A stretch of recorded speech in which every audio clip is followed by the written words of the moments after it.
தான் படைத்த எல்லா படைப்புகளின் மீதும் அளவற்ற அருளாளன், அளவற்ற அன்பாளன் அல்லாஹு தாலா அர் ரஹ்மான்.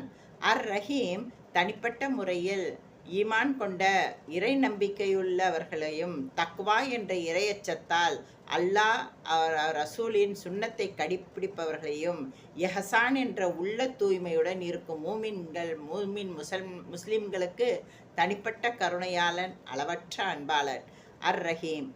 அர் ரஹீம் மூமின்களை மறுமையில் முகம் ஒளிர்பட எழுப்புவான். அவர்களுடைய தௌபாவை ஏற்று பாவமன்னிப்பு கொடுத்து நரக நெருப்பிலிருந்து பாதுகாப்பான், ஜன்னத்தை கொடுப்பான். அர் ரஹீம் மறுமையில் மட்டும் கிடையாது, இவ்வுலகத்திலேயும் நாம் அர் ரஹ்மான் அர் ரஹீம் என்று அவனுடைய பெயரை அழைத்து நாம் துவா கேட்டால் நம்முடைய அத்தனை துவாவும் கபூல் செய்வான், நம்மளை தேவைகளை கொடுப்பான், நம்மளை பாதுகாப்பான். அஸ்ஸலாமு அலைக்கும்.